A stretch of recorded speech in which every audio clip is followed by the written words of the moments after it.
ಸಾಮಾನ್ಯವಾಗಿ ಗೊತ್ತಿರ್ತೈತಿ.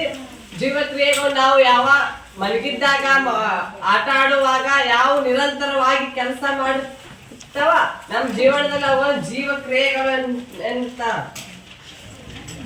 ಯಾವುದು ಜೀವಂತ ಮತ್ತು ಯಾವುದು ಜೀವಂತವಲ್ಲದೆ ಎಂಬುದರ ನಡುವಿನ ವ್ಯತ್ಯಾಸವನ್ನು ನಾವು ಹೇಗೆ ಹೇಳುತ್ತೇವೆ? ಒಂದು ನಾಯಿ ಓಡಾಡುತ್ತಿರುವುದನ್ನು ಅಥವಾ ಒಂದು ಹಸು ಮೆಲುಕು ಹಾಕುತ್ತಿರುವುದನ್ನು ಅಥವಾ ಒಬ್ಬ ಮನುಷ್ಯ ಬೀದಿಯಲ್ಲಿ ಗಟ್ಟಿಯಾಗಿ ಕೂಗಾಡುತ್ತಿರುವುದನ್ನು ನಾವು ನೋಡಿದರೆ ಅವುಗಳೆಲ್ಲ ಜೀವಿಗಳು ಎಂದು ನಾವು ತಿಳಿಯುತ್ತೇವೆ. ಜೀವಂತವಾಗಿದೆಲ್ಲ ಜೀವಂತ ಪ್ರಾಣಿಗಳು ಉಸಿರಾಡ್ತಾವ, ಪ್ರಚೋದನೆ ಪ್ರತಿಕ್ರಿಯೆ ಮಾಡ್ತಾವ, ಸಂತಾನೋತ್ಪತ್ತಿ ಮಾಡ್ತಾವ, ವಿಸರ್ಜನೆ ಮಾಡ್ತಾವ, ಉಸಿರಾಟ ಮಾಡ್ತಾವ. ಜೀವಂತವಲ್ಲದ ಪ್ರಾಣಿಗಳು ಉಸಿರಾಟ ಮಾಡಲ್ಲ, ಚಲನೆ ಇಲ್ಲ ಅಂತ. ಇದು ಕಲ್ಲುಗಳು, ಮಣ್ಣುಗಳು ಇವೆಲ್ಲ ಏನು ಉಸಿರಾಟ ಅವು ಜೀವಂತವಲ್ಲ ನಮಗೆ ಗೊತ್ತಿರ್ತೈತಿ. ಅವುಗಳು ಉಸಿರಾಡುತ್ತಿರುವುದನ್ನು ನಾವು ನೋಡುತ್ತೇವೆ ಮತ್ತು ಅವುಗಳು ಜೀವಂತವಾಗಿದೆ ಎಂದು ನಾವು ತಿಳಿಯುತ್ತೇವೆ. ಸಸ್ಯಗಳ ವಿಷಯವೇನು? ಅವು ಜೀವಂತವಾಗಿವೆ ಎಂದು ನಮಗೆ ಹೇಗೆ ತಿಳಿಯುತ್ತದೆ? ಹಸಿರು ಸಸ್ಯವನ್ನು ಹೊರತುಪಡಿಸಿ ಇತರ ಬಣ್ಣಗಳು ಎಲೆಗಳಿರುವ ಸಸ್ಯಗಳ ವಿಷಯವೇನು? ಕಾಲ ಕಳೆದ ಹಾಗೆಲ್ಲ ಅವುಗಳು ಬೆಳೆಯುತ್ತವೆ, ಆದ್ದರಿಂದ ಅವು ಜೀವಂತವಾಗಿರುವುದನ್ನು ನಮಗೆ ತಿಳಿಯುತ್ತದೆ ಎಂದು ಕೆಲವರು ಹೇಳಬಹುದು. ಜೀವಂತ ಇರುವುದು ಸಾಮಾನ್ಯ ಆಧಾರವೆಂದರೆ ಕೆಲವೊಂದು ವಿಧದ ಚಲನೆ ಎಂದು ನಾವು ಸಾಮಾನ್ಯವಾಗಿ ಚಿಂತಿಸುತ್ತೇವೆ. ಅದು ಬೆಳವಣಿಗೆಗೆ ಸಂಬಂಧಿಸಿದಿರಬಹುದು ಅಥವಾ ಇಲ್ಲದಿರಬಹುದು. ಆದರೆ ಬೆಳವಣಿಗೆ ಗೋಚರಿಸಿದ ಸಸ್ಯವು ಜೀವಂತವಾಗಿರುತ್ತದೆ ಮತ್ತು ಕೆಲವು ಪ್ರಾಣಿಗಳು ಯಾವುದೇ ಚಲನೆ ಗೋಚರಿಸಿದಂತೆ ಉಸಿರಾಡುತ್ತವೆ. ಮತ್ತು ಸಸ್ಯಗಳು ಅವು ಜೀವಂತವಾಗಿ ಯಾವ ಹೇಗಂದ್ರ ಸಸ್ಯಗಳು ಉಸಿರಾಡ್ತಾವ, ಕಾರ್ಬನ್ ಡೈಆಕ್ಸೈಡ್ ಅನ್ನು ಒಳಗೆ ತೆಗೆದುಕೊಂಡು ಆಕ್ಸಿಜನ್ ಬಿಡುತ್ತಾವ. ಮತ್ತು ಸಸ್ಯಗಳು ಎಲೆಗಳು ಹಸಿರಾಗಿರುತ್ತವೆ, ಅವು ಕೂಡ ಜೀವಂತವಾಗಿರುವಂತ. ಮತ್ತ ಹಸಿರು ಒಂದೊಂದು ಗಿಡದ ಸಸ್ಯಗಳು ಎಲೆಗಳು ಹಸಿರು ಆಗಿರೋದಿಲ್ಲ, ಅವು ಜೀವಂತವಾಗಿದೆ ಎಂದು ಹೇಳಬಹುದು. ಹೇಗಂದ್ರೆ ಅವು ದೇಹ ಕಾಲ ಕಳೆದ ಹಾಗೆಲ್ಲ ಬೆಳೆಯುತ್ತಾ ಹೋಗುತ್ತವೆ, ಅದರಿಂದ ನಾವು ಸಸ್ಯಗಳು ಜೀವಂತವಾಗಿದೆ ಎಂದು ನಾವು ಹೇಳಬಹುದು. ಕಣ್ಣಿಗೆ ಕಾಣದ ಬರಿಗಣ್ಣ ಜೀವಿಗಳು ಅವು ಜೀವಂತವಾಗಿದೆ ಅಂತ ನಮ್ಮ ಕಣ್ಣಿಗೆ ಕಾಣಲಿಂದ ಅವು ಚಲನೆ ಎಲ್ಲ ಮಾಡ್ತಾವ. ನಾವು ಈ ಸದ ನಮ್ಮ ಮುಂದೆ ಏನೂ ಇಲ್ಲ ಅನ್ನೋದು ಬರಿಗಣ್ಣಿಗೆ ಕಾಣದ ಜೀವಿಗಳು ಇರ್ತಾವ. ಆದ್ರೆ ಏಕಕೋಶದಿಂದ ಅವುಗಳ ಜೀವಕೋಶಗಳಲ್ಲಿ ಒಂದೇ ಕೋಶವನ್ನು ಹೊಂದಿರ್ತಾವ. ಅದು ಅಂದ್ರ ಅಮೀಬಾ, ಪ್ಯಾರಾಮಿಸಿಯಂ ಇಂಥವುಗಳು ಏಕಕೋಶ ಜೀವಿಗಳು. ಈಗ ಮುಂದೆ ಹೋಗಿ ಮಿಥ್ಯ ಪಾದಗಳು ಚಾಚಿಕೊಂಡು ಅದನ್ನು ತಗೊಂಡು ಮತ್ತೊಂದು ಜೀವಿ ಆಗ್ತದ. ಅಮೀಬಾ ಏಕಕೋಶ ಜೀವಿ ಆಗ್ತದ. ಅದ ದೊಡ್ಡ ದೊಡ್ಡ ಪ್ರಾಣಿಗಳು ಬಹುಕೋಶಗಳಿಂದ ಜೀವಿಗಳಾಗಿರ್ತಾವ. ಬಹುಕೋಶಿ ಜೀವಿಗಳು ಎನ್ನುತ್ತವೆ. ಅವುಗಳನ್ನ ಮಾನವರು ಮತ್ತ ಪ್ರಾಣಿಗಳು, ಸಸ್ಯಗಳು ಅವುಗಳೆಲ್ಲ ಬಹುಕೋಶಿ ಜೀವಿಗಳಾಗಿರ್ತವೆ. ಸ್ವಪೋಷಣೆ ಅಂದ್ರ ತಮ್ಮ ಆಹಾರವನ್ನು ತಾವೇ ತಯಾರಿಸಿಕೊಂಡು ತಮಗೆಲ್ಲ ಬೇಕಾದ ಶಕ್ತಿಯನ್ನು ಪೂರೈಸಿಕೊಳ್ಳೋದಕ್ಕೆ ಸ್ವಪೋಷಕಗಳು ಅಂತವ. ಸ್ವಪೋಷಕಗಳು ಉದಾಹರಣೆ ಸಸ್ಯಗಳು ತಮ್ಮಲ್ಲಿರುವಂತಹ ಎಲ್ಲ ಖನಿಜ ಲವಣಗಳನ್ನು ತುಂಬಿಸಿಕೊಂಡು ಸೂರ್ಯನ ಬೆಳಕು, ನೀರು, ಮಣ್ಣಿನಿಂದ ಖನಿಜ ಲವಣಗಳನ್ನು ತೆಗೆದುಕೊಂಡು ಸಸ್ಯಗಳನ್ನು ಪೋಷಣೆ ಮಾಡ್ತಾರೆ.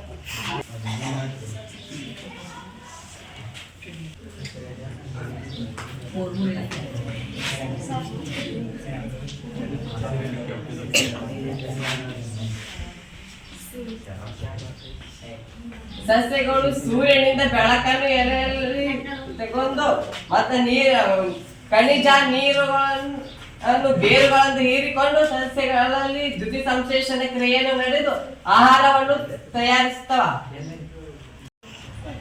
ಮತ್ತು ಪ್ರಾಣಿಗಳಲ್ಲಿ ಪೋಷಣೆ, ಪ್ರಾಣಿ ಪರಪೋಷಕಗಳು. ಯಾಕಂದ್ರೆ ಪ್ರಾಣಿಗಳು ತಮ್ಮ ಆಹಾರವನ್ನು ತಾವೇ ತಯಾರಿಸಿಕೊಳ್ಳಲ್ಲ, ಮತ್ತೊಂದು ಪ್ರಾಣಿಗಳ ಮೇಲೆ ಅವಲಂಬವಾಗಿರುತ್ತವ.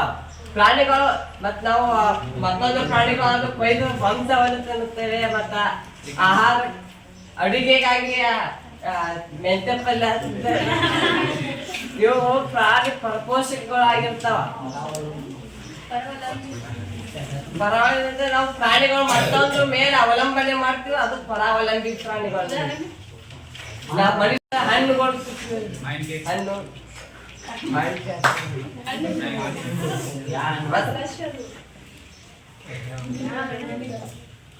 ಪತ್ರ ಸಸ್ಯಗಳು ಕಾರ್ಬನ್ ಡೈಆಕ್ಸೈಡ್ ಅನ್ನು ಹೇಗೆ ಪಡೆಯುತ್ತವೆ ಎಂದು ನಾವೀಗ ಅಧ್ಯಯನ ಮಾಡೋಣ. ಎಲೆಗಳಲ್ಲಿ ಕಂಡುಬರುವ ಚಿಕ್ಕ ರಂಧ್ರಗಳಾದ ಪತ್ರರಂಧ್ರಗಳ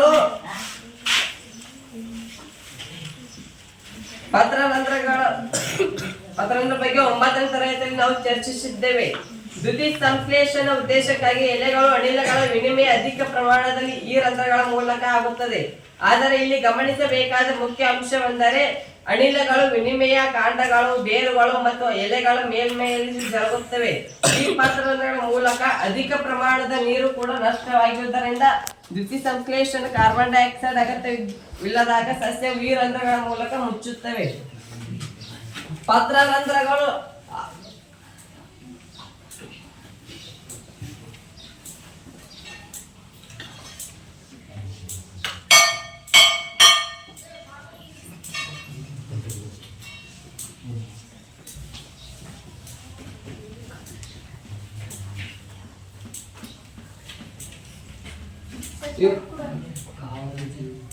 ಕಾವಲು ಜೀವಕೋಶಗಳು.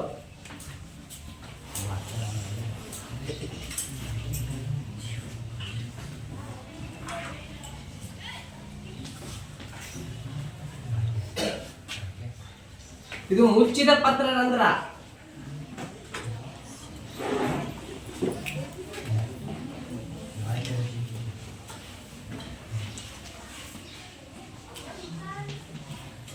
ಮುಚ್ಚಿದ ಪತ್ರ ಅಂದ್ರೆ ಇಲ್ಲಿ ನೀರ್ ಹತ್ ಏನಿರಲ್ಲ, ಅದಕ್ಕೆ ಇದು ಹಿಂಗ ಮುದುಡಿರ್ತೈತಿ. ನೀರ್ ಹತ್ತಿದ್ರ ಅದು ತೆರೆದ ಪತ್ರದ, ಇದು ಉಬ್ಬಿಕೊಂಡಿರ್ತೈತಿ.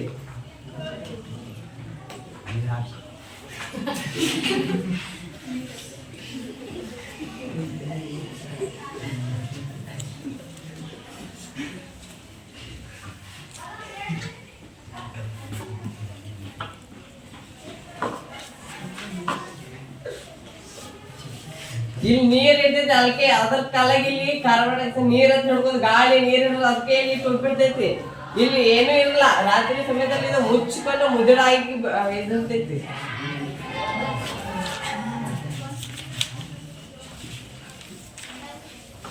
ಜೀವಿಗಳು ತಮ್ಮ ಪೋಷಣೆಯನ್ನು ಹೇಗೆ ಪಡೆಯುತ್ತವೆ? ಆಹಾರ ಮತ್ತು ಅದನ್ನು ಪಡೆದುಕೊಳ್ಳುವ ವಿಧಾನಗಳು ಬದಲಾಗುವುದರಿಂದ ಅನೇಕ ಜೀವಿಗಳಲ್ಲಿ ಜೀರ್ಣಾಂಗ ವಿಭಿನ್ನವಾಗಿರುತ್ತವೆ. ಎಲ್ಲಾ ಪ್ರಾಣಿಗಳಲ್ಲಿ ಜೀರ್ಣಾಂಗ ಸೇಮ್ ಆಗಿರಲ್ಲ, ಒಂದೇ ಆಗಿರಲಿಲ್ಲ. ಅಭಿಭಾವನು ಅದು ಬ್ಯಾರೆ ತರಹಾಗಿ ಆಹಾರವನ್ನು ಪಡಿತದ. ಮನುಷ್ಯರು ಬೇರೆ ತರಹಾಗಿ ಆಹಾರ ಪಡಿತದ. ಸಸ್ಯಗಳು ಬೇರೆ ತರವಾಗಿ ಆಹಾರ ಪಡಿತದ. ಎಲ್ಲಗಳಲ್ಲಿ ಬ್ಯಾರೆ ಬೇರೆ ಆಗಿ ಆಹಾರವನ್ನು ತಮಗೆ ಅನುಕೂಲಕರವಾಗಿ ಪಡೆಯುತ್ತವ. ಏಕಕೋಶ ಜೀವಿಗಳು ಅಗಲಿಲ್ಲ ಅಮೀಬಾ ಹೇಗೆ ಪಡಿತದೆ? ತಮ್ಮ ಮಿಥ್ಯ ಪಾದಗಳ ಮೂಲಕ ತನ್ನ ಮುಂದೆ ಹಾದು ಹೋಗುವ ಆಹಾರವನ್ನು ಅವೆಲ್ಲ ಹಿಂಗೆ ಹಿಡ್ಕೊಂಡಕ್ಕಿನ ಒಳಗೆ ನುಂಗಿ ಬಿಡ್ತಾವ. ಅದನ್ನು ಎಲ್ಲಾ ಇದಕ್ಕೆ ಸಂಭವಿಸಿ ಮತ್ತೊಂದು ಮಾನವರಲ್ಲಿ ಪೋಷಣೆ ಮೂಲಭೂತವಾಗಿ ಜೀರ್ಣಾಂಗ ಎಂಬುದು ಬಾಯಿಯಿಂದ ಗುದದ್ವಾರದವರೆಗೆ ವ್ಯಾಪಿಸಿರುವ ಉದ್ದದ ಕೊಳವೆಯಾಗಿದೆ.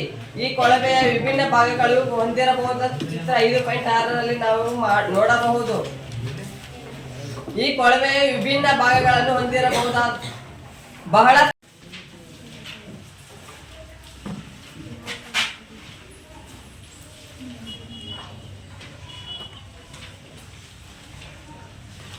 ನಾವು ಆಹಾರ ಸೇವನೆ ಮಾಡಿದಾಗ ಬಾಯಿಯಿಂದ ಅನ್ನನಾಳಕ್ಕೆ ಹೋಗಿ ಅನ್ನನಾಳದಿಂದ ಸೀದಾ ಜಠರಕ್ಕೆ ಬಂದು ಇಲ್ಲಿ